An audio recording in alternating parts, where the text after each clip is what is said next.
నమస్తే, నేను మీ నగేష్.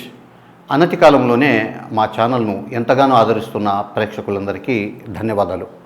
మా వీడియోలను లైక్ చేయండి, షేర్ చేయండి, మర్చిపోకుండా సబ్స్క్రైబ్ కూడా చేయండి. తిరుమల శ్రీవారి లడ్డూలో కల్తీ నెయ్యి కలిపారనే ఒక వివాదం ఇప్పుడు చినికి గాలివాన్లా మారి ఇది దేశవ్యాప్తంగా ఒక సంచలన అంశంగా మారిపోయింది. ఈ వ్యవహారం ఇప్పుడు ఆంధ్రప్రదేశ్ నుంచి ఢిల్లీ దాకా చేరింది. రాజ్యసభ సభ్యుడు మాజీ టీటీడీ చైర్మన్ వైవి సుబ్బారెడ్డి ఈ వ్యవహారంలో తమను ఇరికించడానికి ఒక కుట్ర జరుగుతోందని, దీని మీద రాష్ట్ర ప్రభుత్వ సంస్థలతో కాకుండా కేంద్ర ప్రభుత్వ సంస్థలతో స్వతంత్రమైన ఒక దర్యాప్తు జరిపించి దోషులను బయటకు తీయించేలా ఉత్తర్వులు ఇవ్వాలని చెప్పేసి హైకోర్టును ఆశ్రయించారు. అలాగే మాజీ ఎంపీ బీజేపీ నాయకుడు సుబ్రహ్మణ్య స్వామి కూడా ఇదే విషయం మీద సుప్రీంకోర్టులో ఒక పిటిషన్ దాఖలు చేస్తూ ఈ వ్యవహారంలో అనేక అనుమానాలు ఉన్నాయని, ఈ మొత్తం వివాదం మీద సిబిఐతో కానీ లేదా సుప్రీంకోర్టు సిట్టింగు లేదా మాజీ జడ్జితో విచారణ జరిపించేలా ఆదేశాలు ఇవ్వాలని సుప్రీంకోర్టును ఆశ్రయించారు. అలాగే మరో వ్యక్తి కూడా ప్రజా ప్రయోజన వాద్యం కింద ఇదే అంశాన్ని సుప్రీంకోర్టులో దాఖలు చేశారు. దీంతో ఈ వివాదం సుప్రీంకోర్టు దాకా చేరింది. అయితే ఎవరి మీదైతే నేరారోపణ చేసి లడ్డులో పంది కొవ్వు చేపల మందు కలిసేలా చేశారని చెప్పేసి ఆరోపణలు చేస్తున్న ప్రభుత్వం, ఆరోపణలు ఎదుర్కొంటున్న వారు తమ మీద సిబిఐతో కానీ సుప్రీంకోర్టు సిట్టింగ్ జడ్జితో కానీ విచారణ జరిపించాలని, ఈ మేరకు కేంద్ర ప్రభుత్వానికి రాష్ట్ర ప్రభుత్వం లేఖ రాయాలని డిమాండ్ చేస్తున్నా కూడా సిబిఐ కేంద్ర ప్రభుత్వ సంస్థల దర్యాప్తుకు రాష్ట్ర ప్రభుత్వం వెనుకడుగు వేస్తోంది.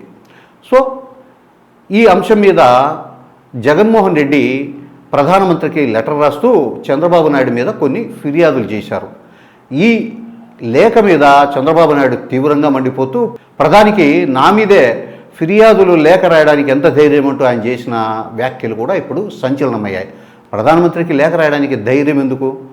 అన్యాయం జరిగిందనుకున్నప్పుడు, ఒక విషయం ఇది జాతీయ స్థాయికి సంబంధించిన సమస్యగా మారినప్పుడు ప్రధానమంత్రికి సాధారణ పౌరుడైనా కూడా మాకు న్యాయం చేయండి, దీని మీద విచారణ జరిపించండి అని లెటర్ రాయొచ్చు. దాంట్లో తప్పేమీ లేదు. విచారణ జరిపిస్తారా లేదా అనేది ప్రధానమంత్రి ఇష్టం, అది రెండవ అంశం. సో లెటర్ రాయడం అనేది తప్పు అయితే కాదు. ఈ వ్యవహారం అంతా పక్కన పెట్టేస్తే ఇక రాష్ట్ర ప్రభుత్వం ఈ అంశం మీద సిట్ దర్యాప్తు చేస్తామని ఐజీ స్థాయి అధికారిని ఇన్ఛార్జిగా నియమించి ఒక టీం ఏర్పాటు చేసి ఈ లడ్డూలో నెయ్యి కల్తీ వ్యవహారమే కాకుండా టీటీడీలో ఈ 5 సంవత్సరాల్లో జరిగే పరిపాలనకు సంబంధించిన లోటుపాట్లను, అక్రమాలను, అవినీతిని కూడా బయటికి తెస్తుంది అని చెప్పేసి స్వయంగా ముఖ్యమంత్రి గారు ప్రకటించారు. సో అక్రమాలను బయటికి తెస్తామంటే నిజంగా కూడా జరిగి ఉంటే బయటికి తేవాల్సిన అవసరం అయితే ఉంది. అయితే ఈ సిట్ బృందానికి నాయకత్వం వహించాల్సిన అధికారి ఎవరు అనేది ఇప్పుడు ప్రభుత్వ స్థాయిలో ఒక చర్చగా మారింది. ఈరోజు తెలుగుదేశం పార్టీ అనుకూల పత్రిక ఈనాడులో ఒక వార్త రాశారు. ఈ సిట్ బృందానికి పిహెచ్డి రామకృష్ణను టీం లీడర్గా పెడతారని. నాకు తెలిసి పిహెచ్డి రామకృష్ణను టీం లీడర్గా పెట్టే ప్రసక్తే ఉండదు. ఎందుకంటే ఆయన ప్రభుత్వంలో ఏ ప్రభుత్వం ఉన్నా, ముఖ్యమంత్రి ఎవరున్నా కూడా ఉన్నది ఉన్నట్లు మాత్రమే చెప్పగలిగిన అధికారి ఆయన. సో పిహెచ్డి రామకృష్ణను ఎలాంటి పరిస్థితుల్లో కూడా ఈ సిట్ బృందానికి నాయకత్వం వహించే బాధ్యతలు అప్పగించకపోవచ్చు. రామకృష్ణ ఎక్కడ పనిచేసినా కూడా వైఎస్ఆర్సీపీ పార్టీ అధికారంలో ఉన్నప్పుడు కానీ, అంతకుముందు తెలుగుదేశం పార్టీ అధికారంలో ఉన్నప్పుడు కానీ ఎక్కడ కూడా ఒక సంవత్సరానికి మించి పోలీసు అధికారిగా పనిచేసిన దాఖలాలు లేవు.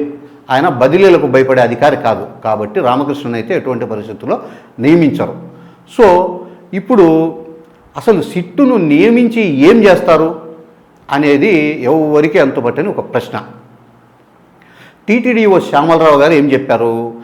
ఏఆర్ సంస్థ సప్లై చేసిన 4 ట్యాంకర్ల నెయ్యి కల్తీ ఉందని గుర్తించాము, వాటిని వాడకుండా వెనక్కి పంపించేశాము, దాంట్లో కొంచెం తీసుకొని అనుమానం రావడంతో ఎన్డీడీబీ ల్యాబ్ పంపించాం, దాంట్లో పంది కొవ్వు, చేపల నూనె, ఇంకా కన్న కసానం అంతా కలిపారని చెప్పేసి రిపోర్ట్ వచ్చినట్లు ఆయన చెప్పారు. ఫస్ట్ ముఖ్యమంత్రి గారు ఈ వ్యాఖ్యలు చేశాక మళ్ళీ ఇంకా ఆయన తప్పనిసరి పరిస్థితుల్లో ఈవో గారు కూడా ఈ మాటలు చెప్పారు. ఓకే, ముఖ్యమంత్రి గారు ఏమంటున్నారు? లడ్డూల కల్తీ నెయ్యి కలిపారని ఆయన అంటున్నారు. ఈవో శ్యామలరావు గారు ఏమంటున్నారు? లేదు, అసలు మేము ఆ నెయ్యే వాడలేదు, ఎన్నికి పంపించేశామని ఆయన అంటున్నారు. ఈ రెండు విభిన్న వాదనలు జరుగుతున్న నేపథ్యంలోనే మంత్రి నారా లోకేష్ గారు నిన్న రాత్రి ఎక్స్లో ఒక ట్వీట్ చేశారు. ఏఆర్ సంస్థ పంపించిన 4 లారీల నెయ్యిని అస్సలు వాడలేదు, వాటిని వెనక్కి పంపించేశాము అని ఒక ట్వీట్ చేశారు. ఈవో గారు ఆ నెయ్యి వాళ్ళే అంటున్నారు, నారా లోకేష్ గారు ఆ నెయ్యి వాళ్ళే అంటున్నారు. ఇంకా ఆ నెయ్యే వాడినప్పుడు ఇంకా లడ్డూ కల్తీ కావడం ఏంది, లడ్డూలో పందికో కలవడం ఏంది, చేపల నూనె కలవడం ఏంది, ఇంకా వనస్పతి ఆయిలు ఇంకా కన్న కసానం అంతా కలవడం ఏంది. సో ఇవన్నీ కేవలం ఒక ఆరోపణలుగానే కనిపిస్తున్నాయి. నెయ్యి వాడినప్పుడు అసలు ఇబ్బందే లేదు, అసలు ఆరోపణే లేదు కదా. ఈ పరిస్థితుల్లో సిట్టు వేస్తే సిట్ ఏం చేస్తుంది? నాకు తెలిసి ఈ లడ్డు నెయ్యి కల్తీ వ్యవహారాన్ని ఇట్లా పక్కకు దోసేసి టీటీడీలో అక్రమాలు జరిగినట్లుగా చేస్తున్న ఆరోపణల మీదే లోతుగా దర్యాప్తు చేస్తుందనేది మనకు తెలుస్తూ ఉంది. ఎందుకంటే చంద్రబాబు నాయుడు గారు ముఖ్యమంత్రి అయ్యాక 70 మంది అధికారులతో ఒక ఆయన ఎవరో ఎస్పీ అబ్దుల్ ఖాదర్ బాషానో ఆయన ఆధ్వర్యంలో ఒక టీంని వేసి 70 మందితో విచారణ చేయించి ఒక రిపోర్ట్ అయితే తెప్పించుకోగలిగారు. ఆ రిపోర్ట్లో ఏమీ లేదు. సో ఇప్పుడు మళ్ళా దీని మీద ఈ వివాదం అంతా పెద్దది. కేంద్ర మంత్రి జేపీ నడ్డా వీళ్ళంతా జోక్యం చేసుకోవడంతో ఇది ఎటు తిరిగి ఎటుపోతుందని నో కేంద్ర ప్రభుత్వ సంస్థ దర్యాప్తొద్దు, మేమే దర్యాప్తు చేయిస్తామని చెప్పేసి ఒక సిట్టును ఏర్పాటు చేయడానికి నిర్ణయించారు.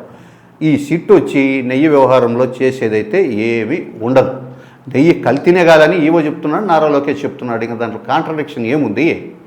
సో ఈ వ్యవహారంలో సిట్ అయితే చేయగలిగింది ఏమీ లేదు. ఒకవేళ చేస్తే ఇంజనీరింగ్ పనుల్లో ఏదైనా అక్రమాలు జరిగాయనో, శ్రీవాణి పథకంలో గుళ్లకు 10 లక్షలు ఇవ్వాల్సిన చోట 50 లక్షలు ఇచ్చారనో, ₹1,00,00,000 ఇచ్చారనో, ఈ 50 లక్షలు ₹1,00,00,000 ఇచ్చిన దాంట్లో అవినీతి జరిగిందనో, అట్లా అడ్మినిస్ట్రేషన్కు సంబంధించిన ల్యాప్సెస్ మీద ఏదన్నా ఆ తప్పులు చేసిన అధికారులనో, అప్పటి చైర్మన్లనో, ఈవోలనో ఫిక్స్ చేయొచ్చు. కానీ శ్రీవారి లడ్డూ ప్రసాదం పరమ పవిత్రమైంది, భక్తులు ఎంతో విశ్వాసంతో చాలా పవిత్రంగా చూసేది. ఈ లడ్డూ వ్యవహారంలో ఇక సిట్ అయితే చేయగలిగింది అయితే ఏమీ లేదనేది మనకున్న విశ్వసనీయ సమాచారం.